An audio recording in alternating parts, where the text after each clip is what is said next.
Bonjour tout le monde, bienvenue à cette célébration de l'Assemblée du Plein Évangile. Nous sommes toujours en ligne, encore pour un certain temps, je crois, mais ce matin, Dieu n'est jamais occupé, il est toujours disponible. Et ce matin, nous allons avoir la communion, la Sainte Seine, donc préparez vos éléments rapidement si vous avez oublié. Nous allons prendre la Sainte Seine ensemble tout à l'heure et Esther et Jean-Paul vont nous conduire dans un chant. Alors, je suis vraiment content de vous avoir. Voulez-vous, on va prier. Seigneur Dieu, nous voulons t'inviter dans ce rassemblement confiné, c'est-à-dire nous voulons t'inviter dans nos maisons.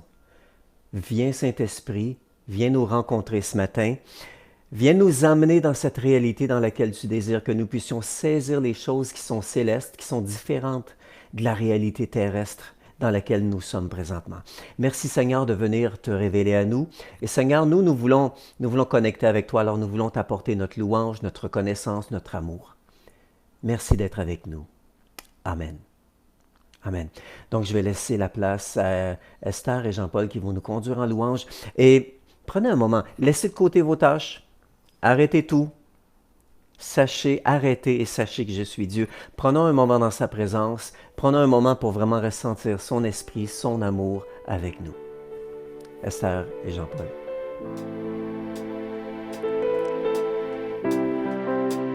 Bonjour à tous, bienvenue dans la présence de Dieu. Nous sommes heureux de vous retrouver pour un temps de louange, un temps de partage. Et nous savons et nous croyons que vous allez bien. Et ce matin, nous voulons vraiment proclamer la grandeur de notre Dieu, proclamer la magnificence de notre roi, celui en qui nous avons cru et celui qui continue de nous garder, de nous bénir en lui. Alors ce matin, proclamons-le, chantons-le parce qu'il est digne.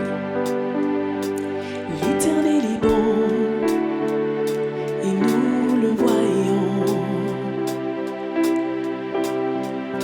Je vois le roi sur son trône élevé. Je vois le roi briller de son éclat.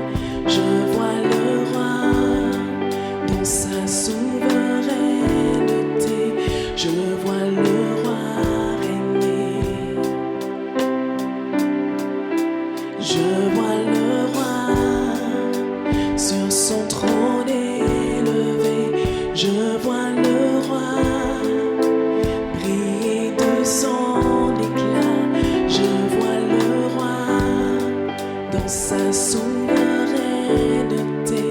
Je vois le roi régner. Disons-le ensemble. Je vois le roi sur son trône élevé. Je vois le roi briller de son éclat. Je vois le roi dans sa souveraineté. Je vois le roi régner. Je vois le roi sur son trône élevé. Je vois le roi briller de son éclat. Je vois le roi dans sa souveraineté. Je vois le roi régner. Il agira comme bon lui semblera.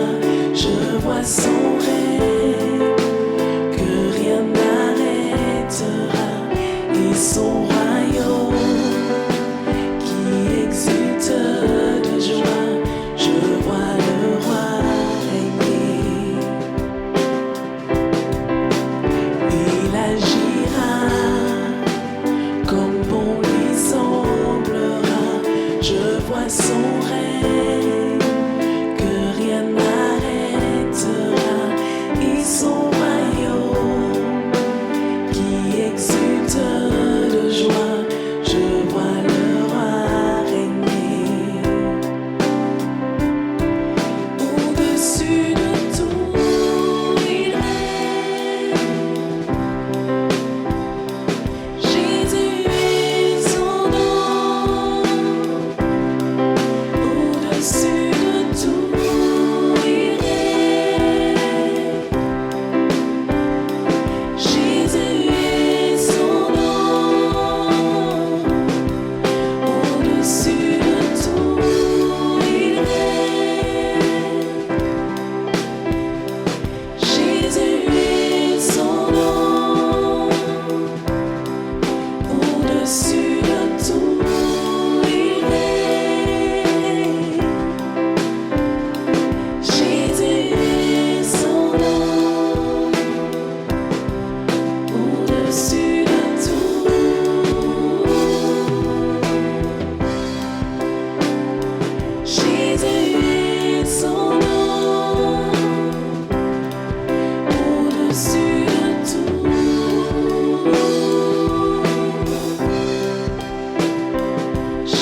J'ai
Saint-Esprit, descend sur nous.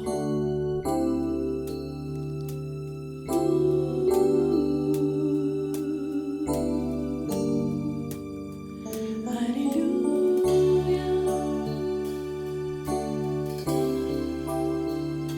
Descend sur nous.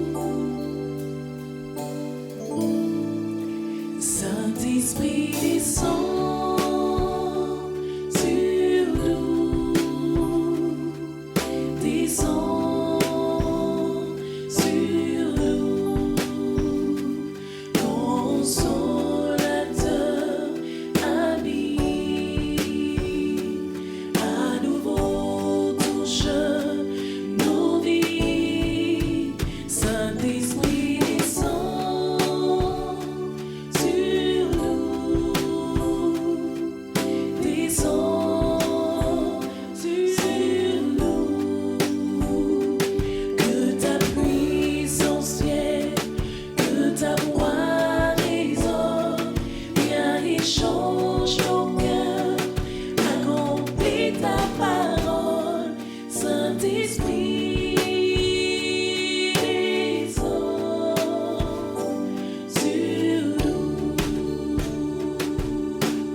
Merci beaucoup Esther et Jean-Paul pour ces beaux chants.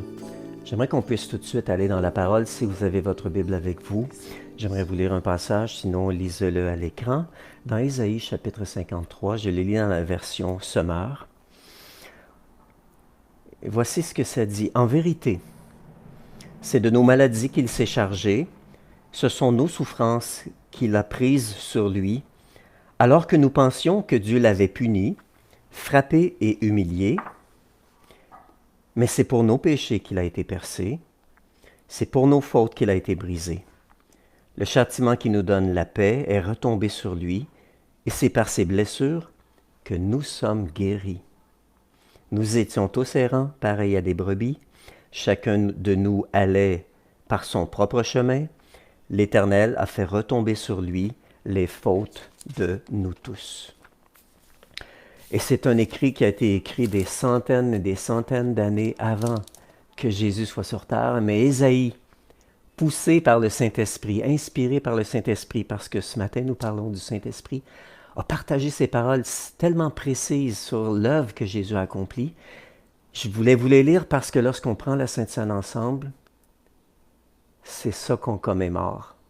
On prend un moment pour se rappeler vraiment l'œuvre que Jésus a accomplie. Donc, l'apôtre Paul a expliqué aux Corinthiens, des gens qui n'étaient pas juifs de naissance, mais qui sont devenus croyants, qu'est-ce que c'était en réalité. Et on le retrouve dans 1 Corinthiens chapitre 11, verset 23. Lisons. « Car voici la tradition que j'ai reçue du Seigneur et que je vous ai transmise.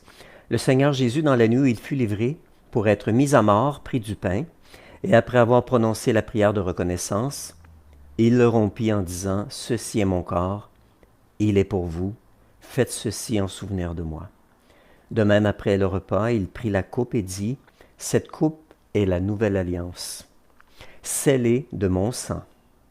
Faites ceci toutes les fois que vous en boirez en souvenir de moi. » Donc, chaque fois que vous mangez ce pain et que vous buvez cette coupe, vous annoncez la mort du Seigneur, et ceci jusqu'à son retour. Jusqu'à son retour, lorsque Jésus reviendra. C'est intéressant ces paroles. L'apôtre Paul donc est en train de nous dire que lorsque nous faisons ce geste, c'est un mémorial. Nous voulons nous rappeler la mort de Jésus, ce qu'elle représente, l'ouverture qu'elle nous apporte dans le royaume de Dieu, dans la présence de Dieu, l'ouverture, le ciel qui est ouvert au-dessus de nous, la présence du Saint-Esprit qui est venu faire sa demeure en nous. Ça représente tout ça. Prions. Seigneur, ce matin, merci d'avoir réglé le problème qui nous séparait de toi, le péché. Merci Jésus de l'avoir fait, d'être devenu ce sacrifice parfait. Merci Seigneur d'avoir pris les moyens de nous ouvrir toutes grandes les portes de ta présence, de ta gloire, de ta bénédiction. Seigneur, ce matin, on veut commémorer encore une fois. Merci Jésus d'être mort pour moi sur la croix, d'avoir permis à ton corps d'être brisé, d'avoir permis que ton sang coule sur cette croix, sur ce symbole de péché, cette mort qui était la plus atroce même à l'époque. Tu l'as accompli pour nous. Tu es devenu ce sacrifice qui nous purifie de tout péché. Alors merci Jésus ce matin encore une fois de l'avoir accompli et de nous permettre de vivre cette gloire, cette réalité qui est maintenant présente de cette nouvelle alliance. Amen. Pendant qu'Esther joue ce chant, on va l'écouter un instant. Et prenons la communion, on va manger le pain, on va boire la coupe. Et ensuite, prenons juste un moment, fermons nos yeux, laissons-nous bercer par ces paroles. Prenons.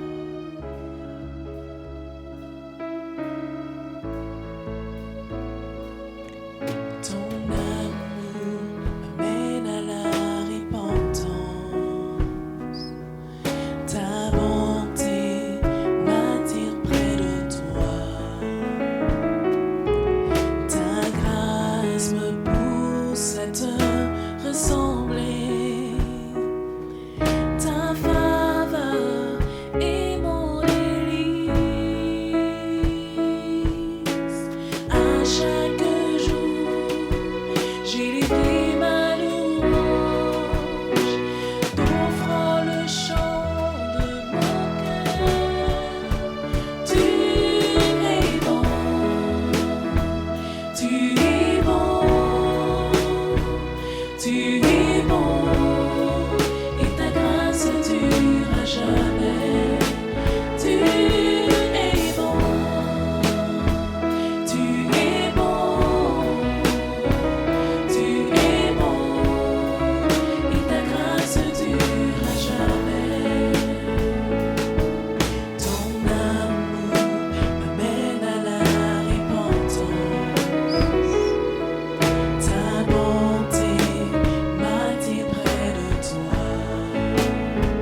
chaque jour, j'ai pris ma louange,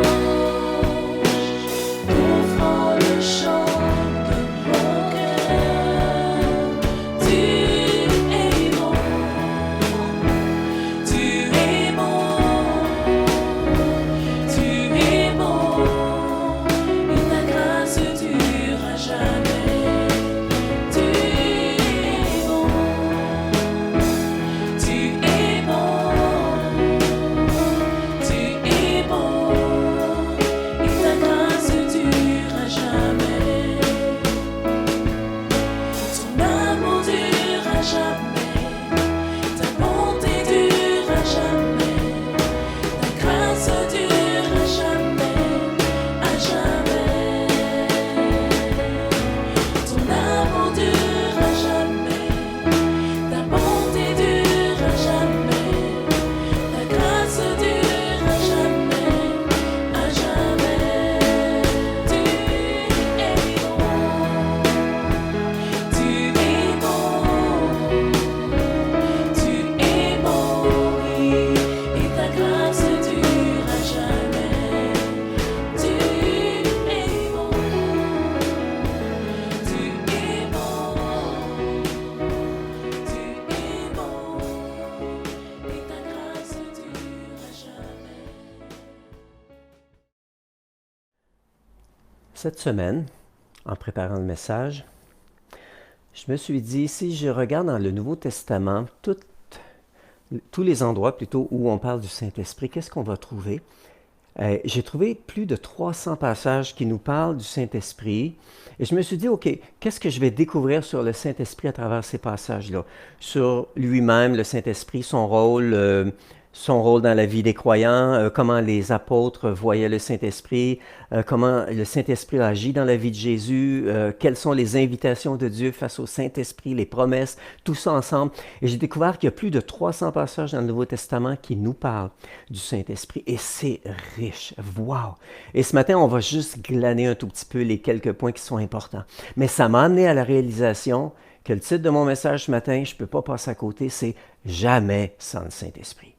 Je ne peux pas être un disciple de Jésus, un croyant, sans le Saint-Esprit, pleinement un croyant, marcher dans la volonté de Dieu, accomplir les œuvres du royaume. Impossible sans le Saint-Esprit. Vraiment impossible. Jamais sans le Saint-Esprit. Donc, j'aimerais commencer ce matin en vous parlant d'une histoire que j'ai trouvée vraiment intéressante. C'est celle de Nicodème. On la retrouve dans Jean au chapitre 3. Et Nicodème, qui est un chef religieux qui connaît la loi, il est religieux. Il connaît avec tout cet aspect théologique l'intelligence humaine, et il connaît les choses de Dieu, des choses sur Dieu. Il vient voir Jésus et dit « Maître, je le sais que tu viens de Dieu, tu enseignes de la part de Dieu. » Et il lui amène des questions. Et Jésus amène cette notion-là, Nicodème, pour voir le royaume de Dieu, il faut naître de nouveau. Naître d'eau et d'esprit, ou l'équivalent de naître d'en haut. Et Nicodème se gratte la tête, il est bloqué. Comment je vais faire pour retourner dans le ventre de ma mère et naître une deuxième fois? Nicodème prend des paroles qui ont rapport au monde spirituel, céleste, et essaie de les appliquer dans sa compréhension terrestre. Puis il est complètement à côté, il est bouché malheureusement. Alors Jésus lui dit, écoute Nicodème, le Saint-Esprit, c'est comme le vent. Le vent souffle, tu vois son effet sur les feuilles, sur l'eau. Tu ne sais pas d'où il vient, tu ne sais pas où il va, mais tu peux en profiter. Et je crois qu'il y a une réalité du domaine spirituel de la même manière qui peut être acquérie seulement si on ouvre notre esprit à une nouvelle compréhension. Et Jésus disait, c'est un peu comme le vent. Le vent souffle, tu en profites, tu utilises son effet. Et cet après-midi, comme vous voyez derrière moi, si vous observez très attentivement, on a plusieurs personnes qui font du kitesurf, qui se soulèvent dans les airs par le cerf-volant qu'ils utilisent pour surfer sur le lac. C'est merveilleux de voir ça. Ils ont beaucoup de plaisir. Je suis content de les voir. Je ne savais pas s'ils étaient là l'après-midi. Quand ils ventent, ils sont là d'habitude. Mais je veux revenir à notre histoire de Nicodème. Nicodème essayait de comprendre les choses spirituelles avec l'intelligence terrestre.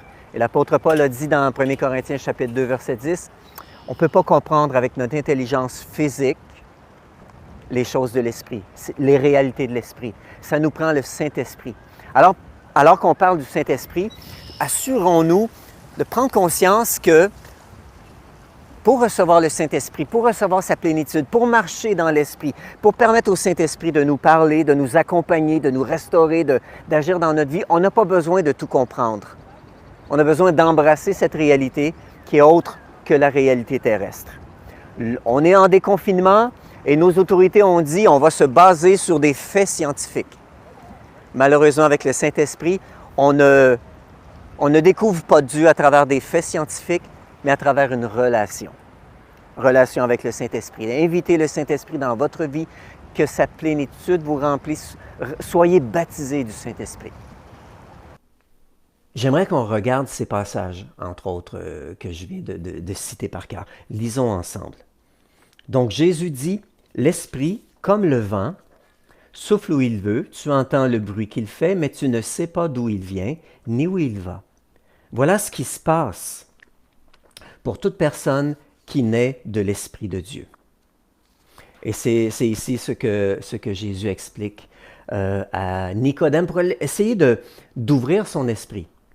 En réalité, naître de nouveau, on utilise l'expression, mais on pourrait aussi utiliser cette expression-là, ouvrir notre esprit, que la part en nous qui est esprit puisse revenir à la vie et se connecter avec la réalité spirituelle qui est Dieu. Donc, ouvrons-nous à cette réalité, parce qu'ici, Jésus dit à Nicodème, le vent, il souffle où il veut. Tu ne peux pas nécessairement détecter où est-ce que le vent a commencé, où est-ce qu'il va terminer. Et c'est vrai, le vent, on ne peut pas le contrôler. On s'adapte au vent. On l'utilise. Je vous dis ça parce que si on peut contrôler le vent, ça veut dire qu'on peut le mettre en bouteille. On peut le mettre en sachet.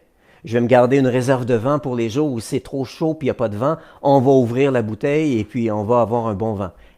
Impossible. C'est juste ridicule. Donc, on n'a pas ce contrôle-là sur le vent. On peut reproduire le vent en mécaniquement déplaçant l'air. Mais en réalité, ce que Jésus voulait souligner, c'était cet aspect-là qu'on s'adapte au vent, on tire avantage du vent, mais on n'a pas besoin de tout comprendre, les principes qui sont derrière la formation des vents. On n'a pas besoin de comprendre pour en tirer avantage. Et il voulait faire comprendre à Nicodème que le vent est cette notion qui est plus difficile à palper, on n'a pas le contrôle nécessairement dessus, par rapport au Saint-Esprit et à la réalité physique dans laquelle on est. Si on veut s'ouvrir au Saint-Esprit, un peu comme Pasteur Annie nous invitait la semaine passée, eh bien, on a besoin de penser différemment. Puisque le Saint-Esprit, c'est Dieu en esprit. Dieu est esprit. Dieu le Père, le Fils et le Saint-Esprit. Donc, c'est une part de Dieu qui désire venir habiter en nous. Avançons. Juste pour comprendre, j'aimerais qu'on puisse regarder un autre passage que j'ai mentionné tout à l'heure, qui est dans 1 Corinthiens. Et dans 1 Corinthiens 2, chapitre 2, verset 12, « Nous avons reçu l'Esprit qui vient de Dieu afin que nous accomplissions, ou plutôt afin que nous connaissions, les dons que Dieu nous a accordés. Et nous en parlons non pas avec le langage qu'enseigne la sagesse humaine, mais avec celui qu'enseigne l'Esprit de Dieu. » Et au verset 14, « Celui qui ne compte pas, ou qui ne compte que sur ses faibles facultés, est incapable d'accueillir les vérités communiquées par l'Esprit de Dieu. » Donc, celui qui se sert simplement de son intelligence est incapable d'accueillir les vérités communiquées par l'Esprit de Dieu. Alors dites avec moi, jamais sans le Saint-Esprit. Le Saint-Esprit a ce rôle de venir nous révéler les choses de Dieu. Continuons. Donc, c'est incapable pour lui d'accueillir ces choses-là. Elles sont une folie pour lui. Il lui est impossible de les comprendre car on ne peut en juger que par l'Esprit. Celui qui a l'Esprit de Dieu juge de tout. Intéressant. Donc, on va découvrir les réalités spirituelles en étant en relation avec le Saint-Esprit, qui est Dieu lui-même, qui désire venir habiter en nous et qui désire nous révéler cette dimension spirituelle à laquelle on n'est pas habitué parce qu'on a grandi dans ce monde physique et on a besoin de s'ouvrir, de naître de nouveau, de permettre à l'Esprit de Dieu de venir prendre toute la place en nous, la présence de Dieu, puisqu'on on a été créé à son image. Vous savez, le plus grand défi que Jésus nous a lancé, en tout cas pour beaucoup de gens, ça semble être un défi, on le retrouve dans Jean chapitre 14. C'est vraiment un défi pour certains. Lisons-le. Voici ce qu'il en est. Jean chapitre 14. Vraiment, je vous l'assure, celui qui croit en moi accomplira les œuvres que je fais. Il en fera même de plus grandes parce que je vais auprès du Père. Oh, wow! Et beaucoup de gens ont débattu, beaucoup de théologiens ont débattu. Hey, comment Jésus, le Fils de Dieu, les miracles qu'il accomplit, les guérisons, les résurrections, d'avoir l'autorité sur la nature, sur les éléments. Comment est-ce qu'on pourrait faire des plus grandes œuvres que Jésus qui est le Fils de Dieu? Bien, par la présence du Saint-Esprit en nous, qui est Dieu lui-même. Donc, ça, c'est vraiment le plus grand défi. Et c'est intéressant parce que tout de suite après, voici ce que Jésus dit. Voici ce que je pourrais dire, la porte d'accès à cette réalité-là. Toujours dans Jean 14, au verset 15, « Si vous m'aimez, vous obéirez à mes commandements. Je demanderai au Père de vous donner quelqu'un d'autre pour vous venir en aide. » Et ce quelqu'un d'autre, ça le synonyme d'avocat, de soutien, de conseiller, de défenseur, de consolateur. Donc, je vous enverrai quelqu'un d'autre pour vous venir en aide, un autre moi, qui sera avec vous pour toujours. C'est l'Esprit qui révèle la vérité. Le monde ne peut pas le recevoir parce qu'il ne le voit pas et ne le connaît pas. Vous le connaissez parce qu'il demeure avec vous et qu'il sera toujours en vous. Je ne vous laisserai pas seuls comme des orphelins. Je viendrai après vous. Donc c'est vraiment intéressant. Jésus dit, vous allez faire des plus grandes œuvres que moi. Mais voici la porte d'entrée. Si vous aimez, vous allez obéir mes commandements. Cette porte d'entrée, disciple, d'être devenir son disciple. Alors, je vais demander au Père de venir, de vous envoyer cette aide, cette puissance, le Saint-Esprit qui va venir. Et vous le connaissez. Et Jésus parlait aux disciples par rapport à la relation qu'ils avaient avec lui, cette relation d'intimité depuis 3 ans.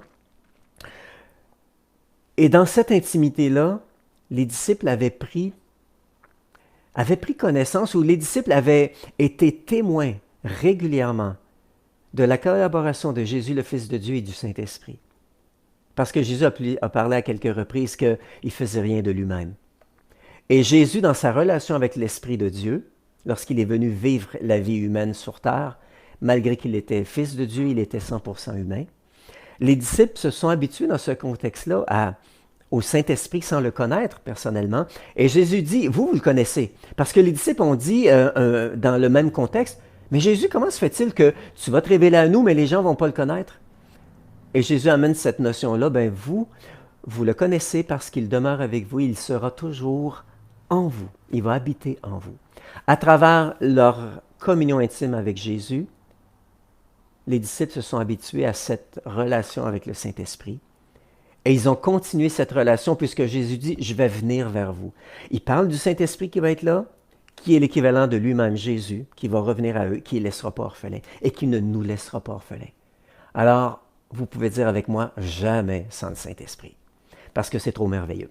Maintenant, ce que je pourrais dire, c'est que la clé de l'énigme, c'est vraiment ça. Donc, un peu plus loin, dans Jean chapitre 16, Jésus dit aux disciples, je vais vous dire une vérité. Vous avez vraiment besoin de la comprendre? Il dit, je vous le dis en vérité.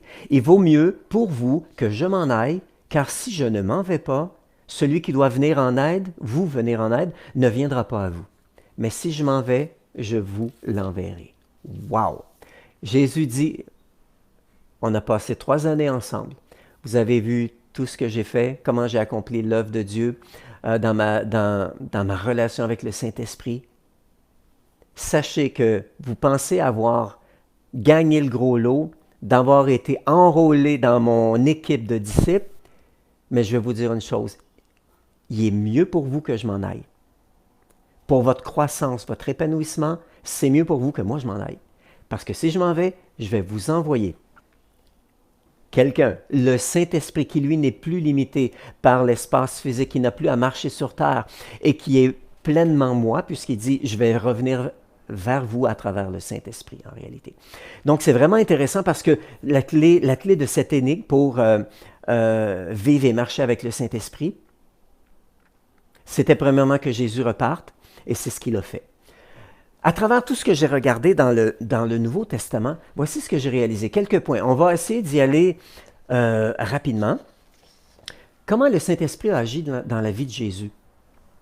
On a quand même plusieurs passages à lire, mais je vais y aller rapidement. Jean-Baptiste, premièrement, a parlé du Saint-Esprit. Il a dit, « Moi, je vous baptise de l'eau, je vous baptise dans l'eau pour que vous changiez de vie. » Matthieu 3,11. « Mais celui qui vient après moi vous baptisera dans l'Esprit Saint. » Oh, en parlant de Jésus. Jésus baptise dans le Saint-Esprit. Dans Matthieu 3,6, on voit que dès que Jésus fut baptisé, il remonta de l'eau. Au même moment, les cieux s'ouvrirent. Il vit l'Esprit de Dieu descendre comme une colombe et venir sur lui, se poser sur lui, demeurer sur lui. Et une voix venant du ciel ou des cieux dit, « Celui-ci est mon Fils bien-aimé, en lui je trouve toute ma joie. » Donc on voit présentement cette manifestation, l'Esprit de Dieu, la voix de Dieu lui-même et le Fils de Dieu qui est là et qui reçoit cette manifestation-là. Donc, on voit que le Saint-Esprit était présent dans les vies, dans le ministère de Jésus. Un peu plus loin, il y a une notion vraiment intéressante dans Matthieu 12, au verset 28, où lorsqu'il est, il est dans des discussions avec les gens qui disent « Ah, on a compris ton truc. Tu délivres ou tu libères les gens des démons, des mauvais esprits, parce que tu t'es accoquiné avec le prince des démons. Tu t'es arrangé avec eux. C'est un truc. » Et Jésus dit, « Oh, wow, réalisez-vous votre manière de réfléchir. Une maison ne peut pas être divisée contre elle-même. » Mais Jésus dit, ajoute cette notion-là qui est vraiment importante. Voici, lisons, Matthieu 12, 28. « Mais si c'est par l'Esprit de Dieu que je chasse les démons, alors le royaume de Dieu est venu jusqu'à vous. » Je trouve ça intéressant. Le royaume de Dieu est venu jusqu'à vous. Donc, en d'autres mots, Jésus est en train de dire, j'amène la réalité du royaume de Dieu à travers ma collaboration avec le Saint-Esprit. Et il a chassé le démon en réalité par le Saint-Esprit. Si c'est par l'Esprit de Dieu que je chasse les démons, alors le royaume de Dieu est venu vers vous. Donc, jamais sans le Saint-Esprit. Nous voulons voir la réalité du royaume de Dieu se manifester. Nous voulons pouvoir prier et voir Dieu être manifesté. Jamais sans le Saint-Esprit. C'est impossible. Un autre passage intéressant, c'est lorsque Pierre explique qui était Jésus à des non-juifs. Actes, chapitre 10, verset 38. Lisons. Il est chez Corneille.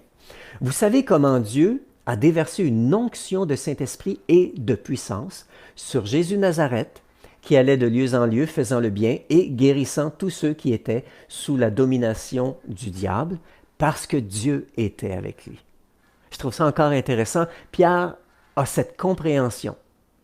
Il y a une onction de Saint-Esprit et de puissance qui a été déposée sur Jésus. Et on vient de lire que Jésus dit, « Je ne vous laisse pas orphelin, je vais revenir vers vous à travers le Saint-Esprit. »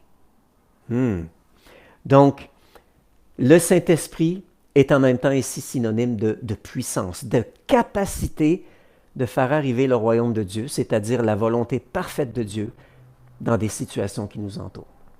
OK, donc on voit que Jésus, dans son ministère, on voyait qu'il collaborait avec le Saint-Esprit. Regardons dans la vie des apôtres.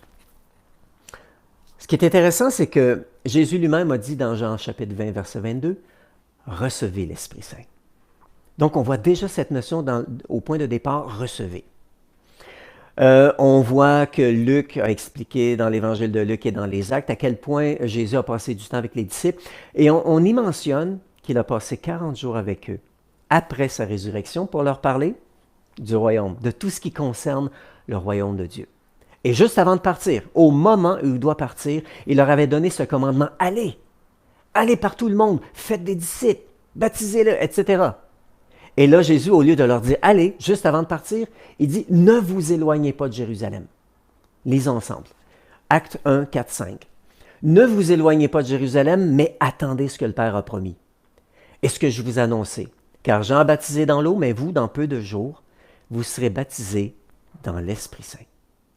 Donc Jésus leur dit, écoutez, stop, jamais sans le Saint-Esprit. Attendez que cette promesse-là soit accomplie. Et c'est intéressant parce que c'est ce qu'on voit, et là Jésus est parti.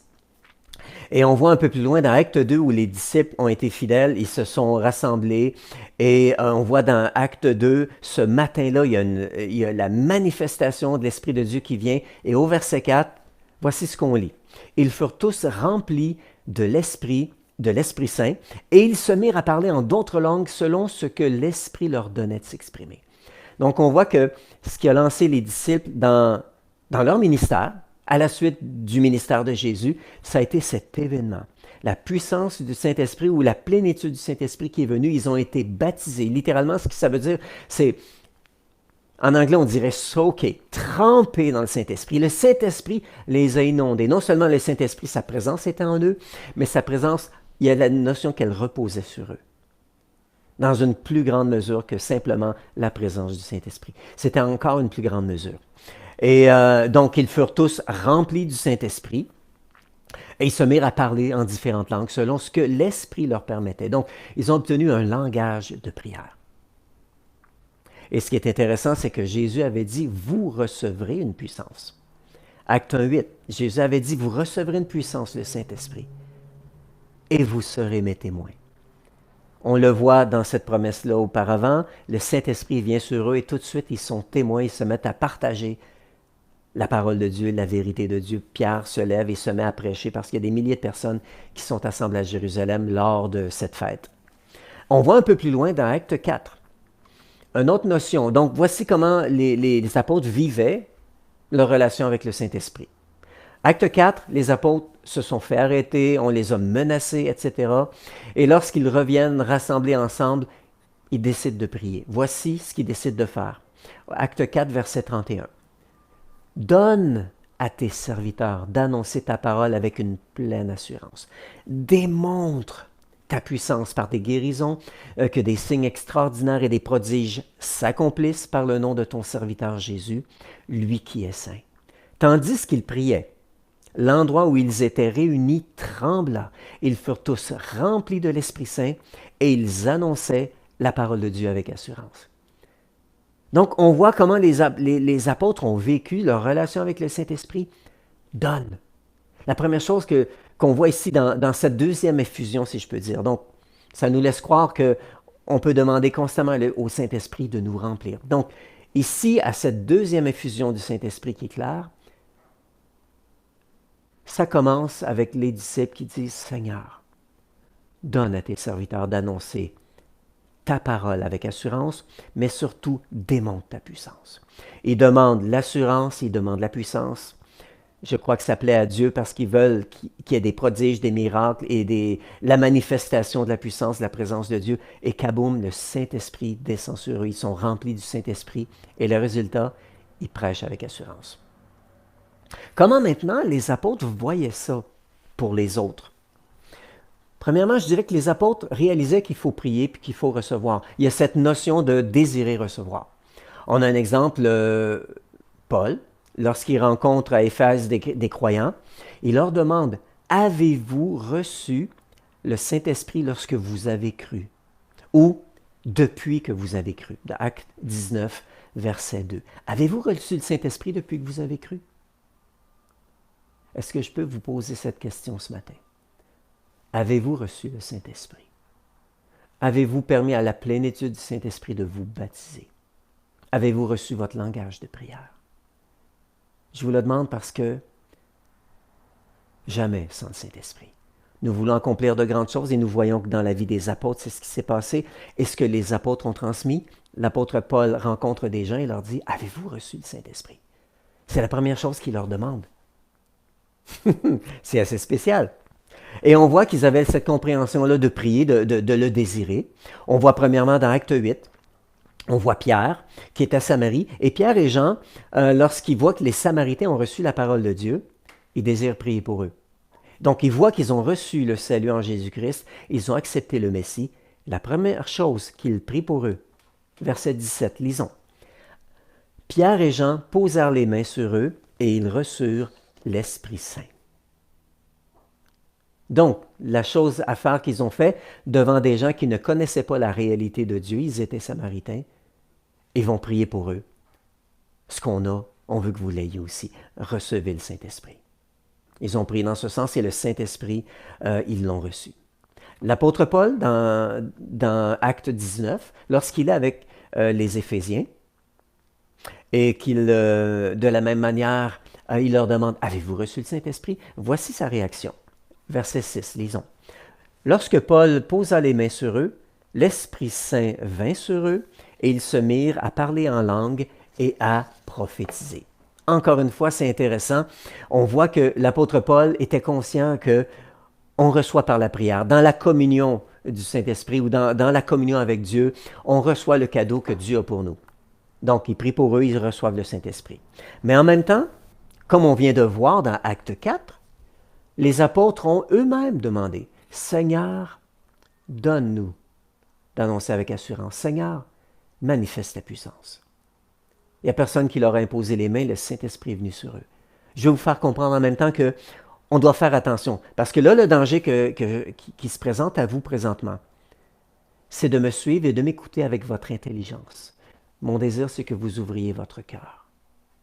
Votre cœur pour recevoir ou pour entrer dans cette réalité spirituelle.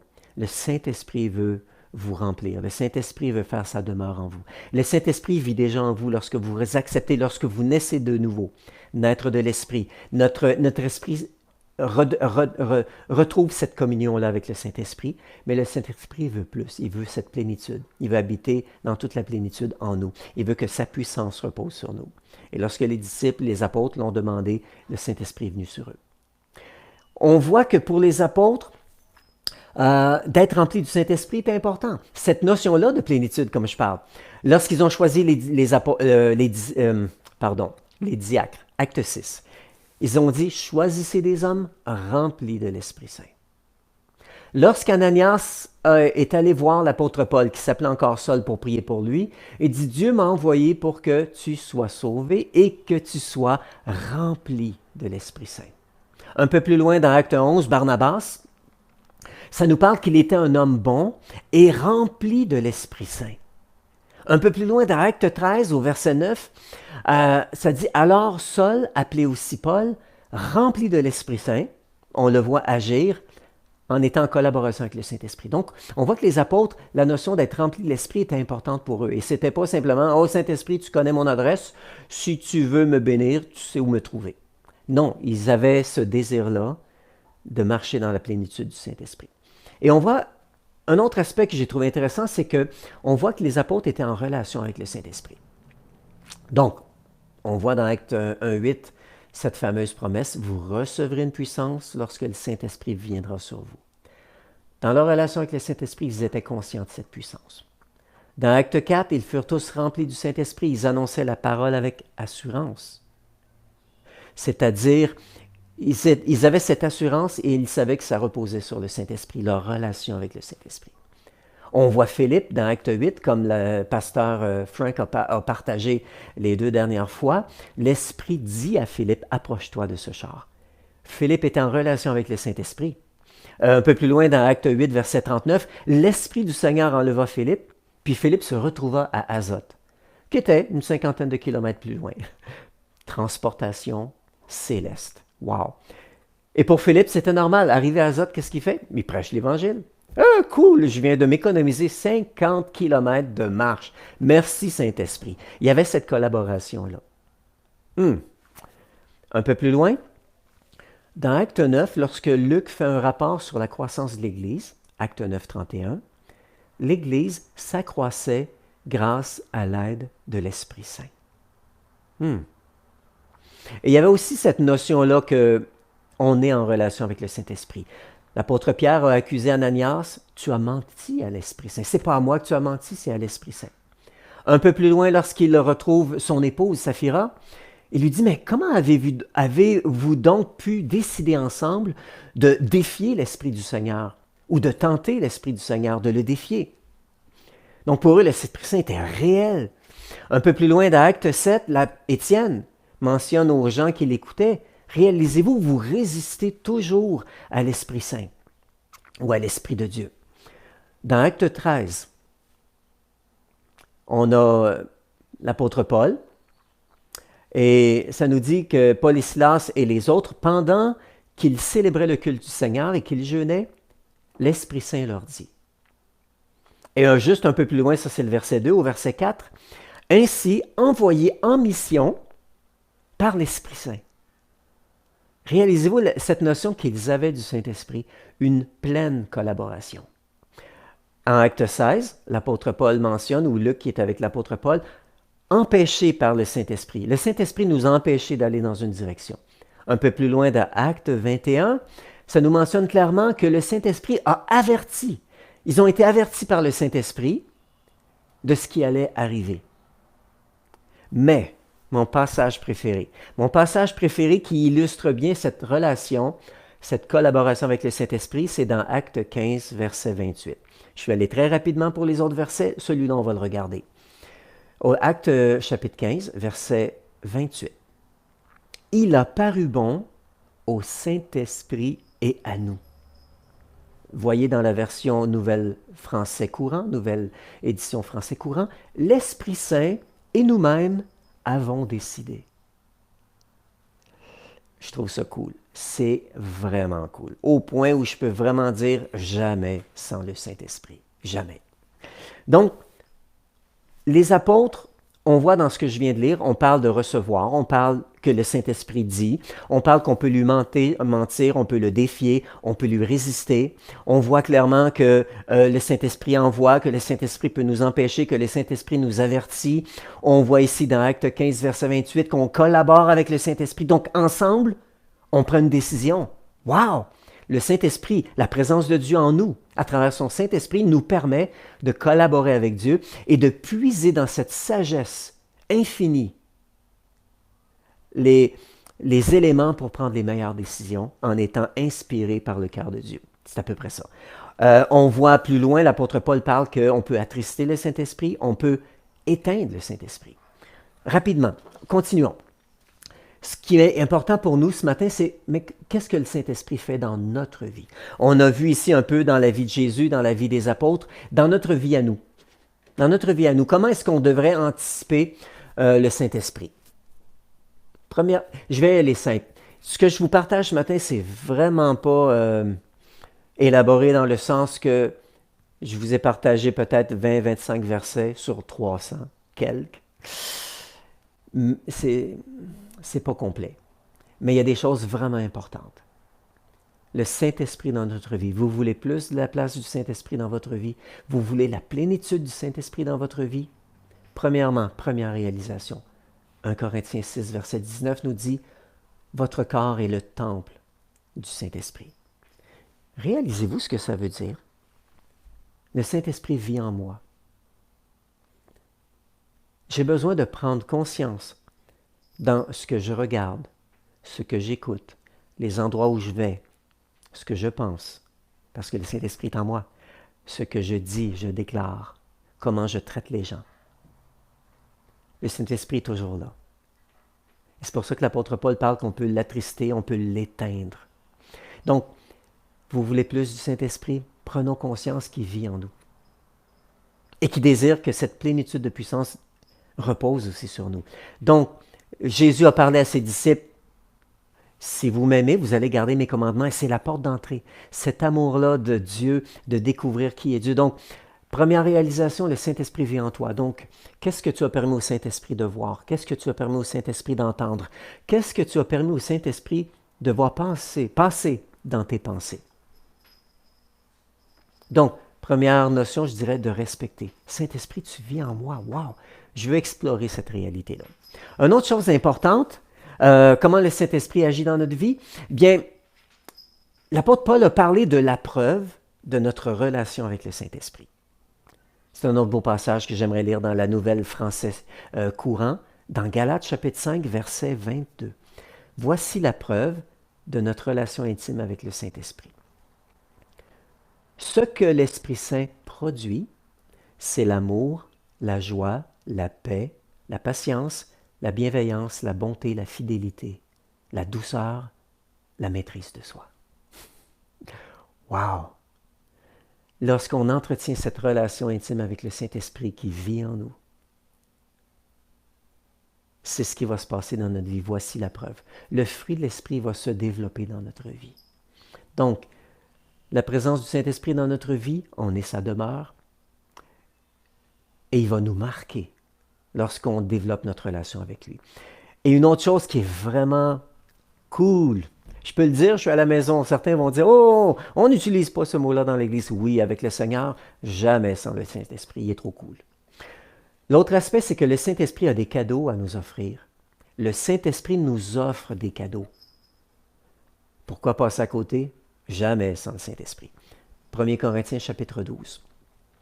L'apôtre Paul commence ce chapitre en disant « En ce qui concerne les réalités spirituelles, je ne veux pas que vous soyez dans l'ignorance. » Nicodème était dans l'ignorance.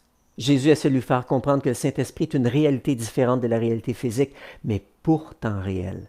Le vent, on ne le voit pas, mais il est réel. Il peut faire des dommages ou on peut utiliser sa puissance pour des fins positives. Donc, l'apôtre Paul dit, en ce qui concerne les réalités spirituelles, je ne veux vraiment pas que vous soyez ignorants. Voici ce que le Saint-Esprit, sa réalité, la réalité du Saint-Esprit apporte à nos vies. Et au verset 7, à chacun, la manifestation de l'Esprit est donnée pour le bien de tous. Et cette manifestation-là, l'apôtre Paul parle parole de sagesse, parole de connaissance, la foi, le don de guérison, de faire des miracles, la prophétie, le discernement des esprits, parler diverses langues et l'interprétation des langues. Donc, apporter des messages en langue qui sont prophétiques, je dirais. Et au verset 11, il complète en disant « Toutes ces choses, c'est un seul et même esprit qui les accomplit en les distribuant à chacun, en particulier comme il le veut. » Collaboration avec le Saint-Esprit. Le Saint-Esprit décide, mais moi j'ouvre les bras et je dis « Saint-Esprit, je veux recevoir tes cadeaux. » Je suis ouvert. Saint-Esprit, je suis conscient que tu es en moi, que je suis ta demeure. Je reçois ces cadeaux. Viens me remplir de ta plénitude, baptise-moi de puissance et surtout, Seigneur, active ces cadeaux-là, active-les dans ma vie. À ta guise, Saint-Esprit, moi je veux juste collaborer avec toi et puis être un bon disciple. Je vais terminer avec cela ce matin et je vais en parler encore. Je vais ajouter quelques pensées dans mon message de cette semaine dans le Facebook Live de mercredi soir. Ne manquez pas ça. Mais préparons nos cœurs pour ce dimanche.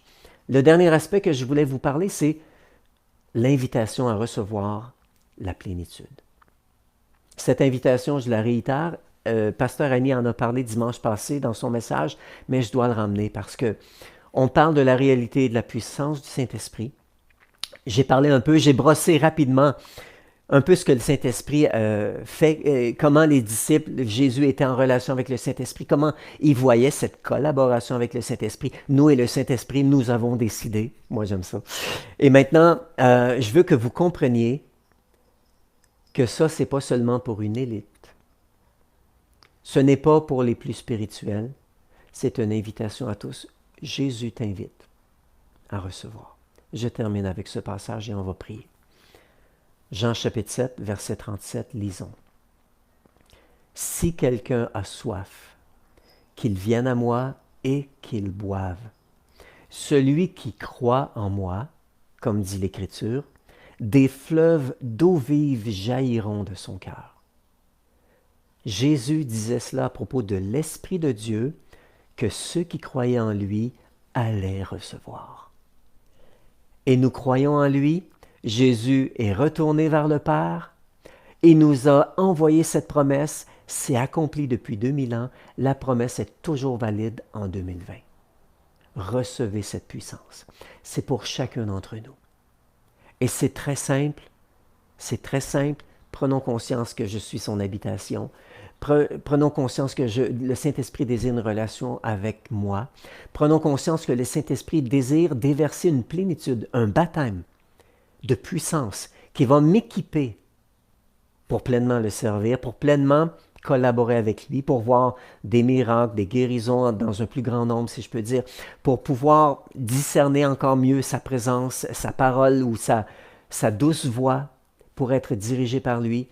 Le Saint-Esprit désire accomplir cette chose. Dieu désire nous baptiser du Saint-Esprit. Donc, si quelqu'un a soif, qu'il vienne à moi et qu'il boive. Prions. Seigneur Dieu, merci. Seigneur Dieu, je veux prier pour chacun de ceux qui écoutent plutôt aujourd'hui. Je prie, Seigneur Jésus, que tu puisses venir maintenant par ton Saint-Esprit ouvrir notre intelligence. Seigneur, nous ne voulons pas aborder ce sujet des choses spirituelles avec notre intelligence physique. On va passer à côté. Seigneur, on ne jamais sans ton Saint-Esprit. Viens Saint-Esprit nous apporter une plus grande révélation de l'œuvre que tu désires accomplir dans nos vies. Seigneur Jésus, viens et baptise-nous. Remplis-nous de cette plénitude du Saint-Esprit. Baptise-nous de puissance, Seigneur. Nous voulons marcher comme tes disciples. Nous voulons t'obéir et nous voulons développer cette relation. Viens, Saint-Esprit, nous inonder. Et Seigneur, baptise-nous de ton Saint-Esprit. Donne-nous ce langage de prière qui va nous permettre de rester en communion avec toi d'une manière encore plus étroite. Surtout, Seigneur, assoiffe-nous. Assoiffe-nous. Nous désirons avoir soif de plus de toi. Nous désirons, Seigneur, traverser, Seigneur, la barre de la compréhension humaine, terrestre, Seigneur Dieu, pour recevoir plus de révélations de toi, Saint-Esprit, dans nos vies. Parce que, Seigneur, nous voulons avancer. Nous voulons plus de toi. Et c'est dans le nom de Jésus que j'ai prié. Amen. Effectivement, le Saint-Esprit, c'est un sujet qui transcende notre intelligence. Mais ce n'est pas une raison, le fait de ne pas tout comprendre. N'approchez pas le Saint-Esprit avec l'intelligence humaine. Approchez-le avec un cœur ouvert, si quelqu'un a soif. Si quelqu'un a soif. Lorsqu'on offre un verre d'eau et qu'on est assoiffé, on boit, on reçoit. Recevez avec cette même attitude de cœur. Et ce mercredi, on va toucher quelques aspects sur cette invitation. On va aller un peu plus loin dans l'invitation pour recevoir le Saint-Esprit. Quelques aspects qui vont nous aider, mais surtout, ne restez pas dans cette compréhension terrestre ou dans cette dynamique de « je dois comprendre pour être capable de croire ». Au contraire, de dire « Seigneur, je te fais confiance parce que je veux plus ». Que Dieu vous bénisse abondamment. C'est un plaisir de vous avoir eu. Ne manquez pas tout à l'heure notre Zoom Agapé. Pas tout à l'heure, mais dimanche prochain, plutôt après la réunion. Ne manquez pas ce Zoom Agapé. Et entre-temps, passez une belle semaine et on se revoit mercredi soir. Que Dieu vous bénisse.